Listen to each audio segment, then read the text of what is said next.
In one of the worst kept secrets in all of pro wrestling, we now have confirmation on where Ricochet is going to call home and when he will be back on television.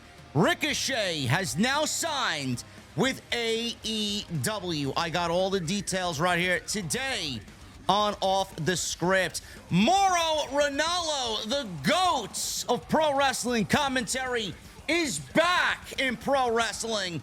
Who is he doing commentary with, and how did that come about? I got the latest on that.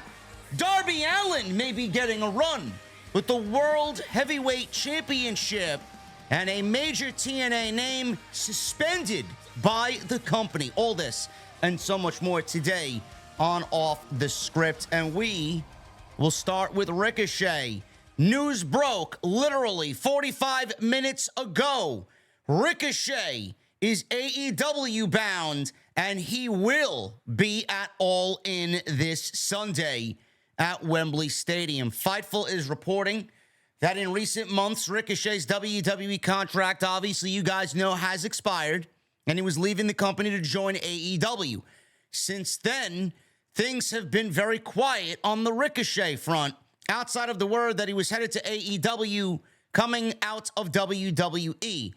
This has all changed. Fightful today confirmed that Ricochet is planned for upcoming AEW shows and has a multi-year agreement with the company. Several familiar with the situation claim that Ricochet is traveling to London for AEW All In and was actually planned for the show. Fightful hasn't learned what those plans are and how he will be involved. Ricochet worked with an agent for the deal, says Fightful. One of the worst kept secrets in all of pro wrestling. Ever since he got laid out by Braun Breaker, they wrote him off television and he never showed back up. Everybody knew Ricochet was going to head on over to AEW. It was at that time as well. Will Ospreay was very, very adamant about wanting Ricochet back into the company. He was very adamant about Ricochet and the way WWE was using him. Will Ospreay actually said that the usage of Ricochet in WWE and putting him behind a 3-minute tournament on Twitter with WWE Speed and giving him the WWE Speed Championship was actually a waste of Ricochet's talent. He was very vocal about that. And Ricochet obviously probably felt the same way about it. And obviously now he's joining AEW, so there must have been some feeling there that he knew as well that the current administration wasn't going to be utilizing him to the best of his abilities. AEW is the perfect home for him. AEW is going to be great for him. He's got a bunch of talent that he could work with there that are similar to what he does. First of all, nobody does what Ricochet does. He is above and beyond anybody else that does that type of in-ring work. He's going to find it to be great with all the talent that he has to work with over there, Will Ospreay being one of them. That is going to be a major marquee match for them. He's going to find it to be great for him, and I can't wait to see what he does as far as him breaking out and him getting back to his roots and him actually showing us the Ricochet that we did not get, that was held down in WWE. They had handcuffs on him. I think we only saw maybe 50% of what Ricochet is actually capable of. In AEW, we're going to see 100% of what Ricochet is capable of, and I can't wait to see it. Now, what he does at All In, I don't know what he does at All In. The only thing that I could possibly think of, and the one thing that jumps off the page to me, being that the card is basically set for Sunday, the Casino Gauntlet match is going to have surprises. And Tony Khan said as much, that the Casino Gauntlet match is going to have surprises. It's going to be a loaded match, and the winner of that match gets a number one contendership for the AEW World Championship. Ricochet's not going to win it. He can have a star-making performance in his debut at Wembley there. He doesn't have to get pinned, but I'd like to see him in that match. The way that I would have done it is Pac has been lobbying for a Wembley moment. Now, Pac came out on television and stated that the real number one contender for the International American title is him, not Will Ospreay. But Will Ospreay got the match with MJF, and he did not. I thought Pac, and if I had the pen, I would have did this.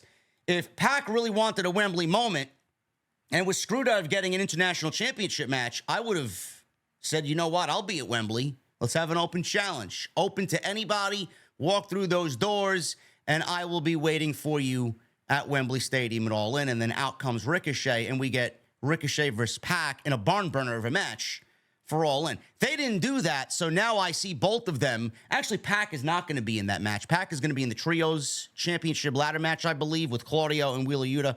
Ricochet is going to be in the gauntlet match. That's probably where they'll slot him in, and where they go with him after that, I don't know. But it's going to be very interesting to see how he adjusts to being on AEW television, how they use him, what type of creative they come up with for him, and how he breaks out and gives us what we were not getting in WWE, man. Should be a great signing for both AEW and Ricochet, and I'm very excited to see what he brings to the table as far as All Elite Wrestling is concerned. Keeping with the AEW theme, Darby Allin. Plans for Darby Allin to seriously get a World Championship run at some point this year. Now, AEW is gearing up for their biggest show of the year on Sunday, and Darby Allin is wrestling Jack Perry for the TNT Championship in a coffin match. The World Championship will be contested with Bryan Danielson challenging Swerve Strickland in the main event, which is being billed as title versus career. Now, while many expect Bryan Danielson to win the championship due to his wrestling career being on the line and nobody really thinking he's going to fully retire, he may not have a long run with the championship. In the latest edition of the Wrestling Observer, Dave Meltzer, take it with a grain of salt, Dave Meltzer reported that there has been talk of putting the title on Darby Allin very soon. Meltzer wrote, nobody expects a long run from Danielson, but for 1 month, it could work. It may feel too short to some. We've heard talk of Darby Allin getting a run as champion no matter who wins, if it's Bryan or if it's Swerve. We know that's been talked about seriously, but as to when, that's less clear. Allin is set to compete against the World Heavyweight Championship, or for the World Heavyweight Championship at Grand Slam in Queens at Arthur Ashe Stadium on September 25th, 2024. I don't know why we are discussing Darby Allin winning the World Championship. To me, I don't really look at Darby Allin as a world champion. And the report states that if Bryan wins, it's going to be a short run. If Darby wins, it should be a short run. I don't look at Darby. Darby's a great performer, and don't get me wrong. He is one of the more popular superstars in AEW. But do I look at him as a world champion? I don't look at him as a world champion for the long haul. I don't look at him as a world champion like we saw MJF hold the title for over a year. I don't look at him in the same way I look at Swerve or an Adam Page or a Kenny Omega. But could he be valued as the world champion? Could he be the world champion to push a storyline forward? Could it be something where they make him the world champion and then it leads to something else? I don't know. But that Tacoma, Washington show is definitely going to be very interesting to keep an eye on. I believe Darby is from that part of the country as well. Bryan, we know, is from Aberdeen, and I believe Swerve is from Tacoma, Washington. So that Wrestle Dream show in October is going to be a very interesting show to see play out. Because right now, I think the majority of the people watching All In this Sunday have Bryan Danielson pegged to win the World Championship. And if he wins the World Championship, that match with Darby at Grand Slam could be a very interesting match to see play out if this report ends up being true. That means Darby would probably go on to wrestle Swerve Strickland or Adam Page for the World Championship, because I think coming out of Sunday's gauntlet match, Adam Page is going to be the number one contender for the World Championship. So we don't know what Tony Khan is planning right now for the world title. We don't. I think Page and Swerve is the end goal. But according to this, we could see Bryan win the title at All In, drop it to Darby, and then Darby drop it back to Swerve in Tacoma for Wrestle Dream. And then Page, he's got that contract still in his pocket. And then we get Page and Swerve at Full Gear. 1 year anniversary of their Texas Death Match at last year's Full Gear. So it's going to be a very interesting situation now that we have this little nugget of information. Is Darby going to be a serious consideration for the World Championship? To me, he's not a world champion as you would look at the other world champions in AEW history. Could it be something that they value for a month to push something else further as a storyline? Maybe. So we'll see what happens. I don't know. What do you guys think? Is Darby Allin worth a world championship title run? Do you want to see him take the title off of Bryan Danielson if Bryan walks out of Wembley Stadium with the World Heavyweight Championship? How would you book the World Championship situation? Because right now I have a feeling the way that they're going is Bryan, then we get Bryan versus Darby because it's a first-time match at Grand Slam. Bryan then drops it back to Swerve, and then Swerve battles Page for the World Championship at Full Gear. That's the way I think it's going to go. So let me know what you guys think down below in the comment section. I would be very interested to see how you guys would book the World Championship situation in AEW going through the rest of the year. Mauro. Everybody who knows me knows I dearly love Mauro Ranallo. I've been asking for Mauro to come back to either WWE and do commentary on Raw or SmackDown, maybe NXT. Maybe we see him in AEW. I really don't know why Tony Khan didn't pick up the phone and say, hey, Mauro, I want to offer you X amount of money. Come and do commentary on Dynamite every Wednesday night. Man, would that up the value of the show immensely. So everybody wondered where Mauro was going to come back to or if he was going to come back at all to pro wrestling. And today we finally got news that Mauro is coming back to pro wrestling, but it's not with WWE. It's not with TNA. And it's not with AEW. It's actually with Scott D'Amore's promotion up in Canada. And he will be now the lead commentator for Maple Leaf Pro Wrestling. Mauro Ranallo is coming back. In addition to his combat sports background, he's also called some of the best pro wrestling matches that we've seen in the last 20 years, which includes WWE and New Japan Pro Wrestling programming. Ranallo worked as the lead announcer on SmackDown from 2015 to 2017 before taking a hiatus in 2017 and then returning as the voice of NXT up until 2020, right before the pandemic. Ranallo returned to wrestling to call Kenny Omega and Rich Swann's title versus title match at Impact Wrestling's Rebellion pay-per-view in 2021. This is after he had talked with MLW about calling their programming. Now he will work with Scott D'Amore's Maple Leaf Pro Wrestling promotion, and this was revealed on Chris Van Vliet's podcast as he interviewed Scott D'Amore. D'Amore shared that Ranallo will be the lead commentator for his new venture. D'Amore said, and I think we have one of the very best. I think indisputably the best combat sports cross-genre announcer is Mauro Ranallo, and he's agreed to be the voice of Maple Leaf Pro Wrestling. This is a great deal. You want to know what I'll be doing when Maple Leaf Pro Wrestling has their first show? I'll be fucking watching in the middle of October. I'm going to be watching simply to hear Mauro. This is a great pickup. This is great news. I don't know who's out there that thinks the same way that I do. One of the things that I feel like is bringing AEW down is the commentary team that we hear on Wednesday nights and the commentary team that we hear on Saturday nights. I think they are less than. I don't know what needs to be done, but I hope that at some point in the next TV rights deal that they up the ante on the commentary teams that we hear on Wednesday and on Saturday. You can put the best pro wrestlers out there. You can give me the best storylines. You can give me the best fucking matches. But if you don't have a soundtrack to add on top of what's going on, then you are truly not giving us the very best that you could possibly can.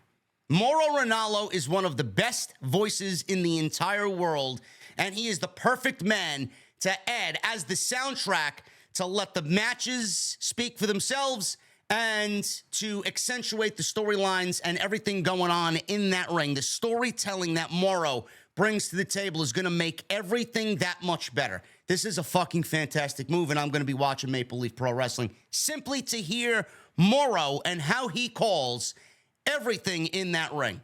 And Scott D'Amore is one of the more respected names in the business. He's got a lot of people looking to help him with this new venture. You know he's got the talent for this show. What good are the matches? What good are the pro wrestlers in that ring if they don't have the proper commentary to back them up. Mauro, you could not ask for anybody better than Mauro Ranallo. I can't wait to hear him again. I can't wait to see what he does with Scott D'Amore's new promotion, and I'll be watching. Middle of October, they got 2 shows that weekend. I believe it's the 17th and 18th.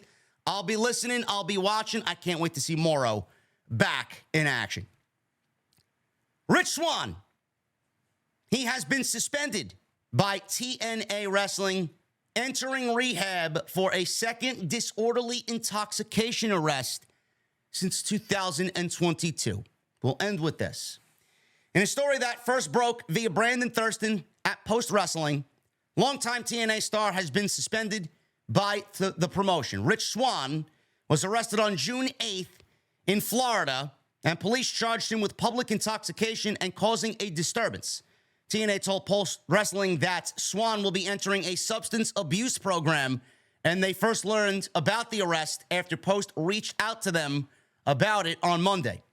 TNA Wrestling takes any and all charges against its performers seriously. A statement read, Rich Swann is responsible for his own personal actions. He has informed TNA Wrestling that he is voluntarily entering into a substance abuse rehabilitation program. TNA Wrestling has suspended Rich pending the completion of its investigation into the incidents. Now, per the police report, a resident called the police after getting into the shower and hearing a loud banging coming from the front door. The individual stated that he yelled he had a gun and for whatever reason was banging on the door to leave. Per the statement to the police, Swann was heard saying, "This is my house." The person said they opened the door and showed Swann the gun to get him to back away and leave the property. After Swann left, the resident made the call to the police. The door Swann was said to have been banging on was not far from his own address, so there is a possibility that he simply walked to the wrong door and didn't realize it was not his house. Police said they received another call from a woman in the same neighborhood that she heard a male trying to talk to me and that she asked Swann to stop when he started to follow her. Per the police report, Swann said to her, "What do you mean, stop following you?" The woman said she began to run as Swann followed her up to her door, and she managed to get inside. When the officers arrived, they found him in the area and took him into custody, and he allegedly tried to kick the door to the first apartment. Swann was described by the police as being incoherent and intoxicated with slurred speech, glassy eyes, and his breath smelled like alcohol. The report stated that Swann admitted to having a lot of alcohol, and he started drinking 3 hours earlier. There was a previously unreported incident in 2022. Per Post Wrestling, Swann was arrested for allegedly causing a disturbance while intoxicated at the apartment complex where he lives. The court order had him pay $351 related to that charge. In 2017, Swann was charged with false imprisonment, a felony, as well as a simple domestic battery. The incident involved his wife, Sue Young, who said that Swann tried to pursue her when she left the car they were in. Swann allegedly pulled her back into the car after putting her in a headlock. The charges were eventually dropped due to insufficient evidence, but the incident led to his firing by WWE at the time. I don't really want to spend too much time on this because this is a very sad story. All I know is I read this and it just makes me think about my own family, that alcoholism has run rampant in my family in regards to my mom and dad. So I feel for Rich Swann. I know Mike Santana has been very open about the substance abuse that his father had to go and endure as well, and ultimately it took his life. I feel for stories like that.